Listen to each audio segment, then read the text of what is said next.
السلام علیکم ورحمۃ اللہ وبرکاتہ۔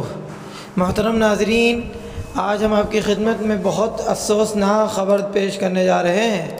آج امت ایک بار پھر یتیم ہو گئی۔ آج پھر عالم اسلام کی عظیم شخصیت نے ہمیں تنہا چھوڑ دیا۔ مرشد گرامی قائد الاحرار حضرت مولانا حبیب الرحمن ثانی لدھیانوی صاحب رحمۃ اللہ علیہ طویل عیالت کے بعد آج اس دار فانی سے دار بقا کی طرف کوچ کر گئے۔ اس اندوہناک خبر سے دل کی دھڑکن رک سی گئی ہے، ہاتھ کانپ رہے ہیں، آنکھیں جواب دے رہی ہیں، لیکن صبر کے دامن کو مضبوطی سے تھامتے ہوئے تمام رفقا کو شریک غم کرنے کے لیے کچھ عرض کر دیا ہے کہ ہم یتیم ہو چکے ہیں، ہم یتیم ہو چکے ہیں۔ اللہ رب العزت والجلال سے دعا ہے کہ حضرت والا کی مغفرت فرمائے، اعلیٰ علیین میں جگہ عطا فرمائے، پسماندگان و متعلقین کو صبر جمیل عطا فرمائے۔ آمین ثم آمین یا رب العالمین۔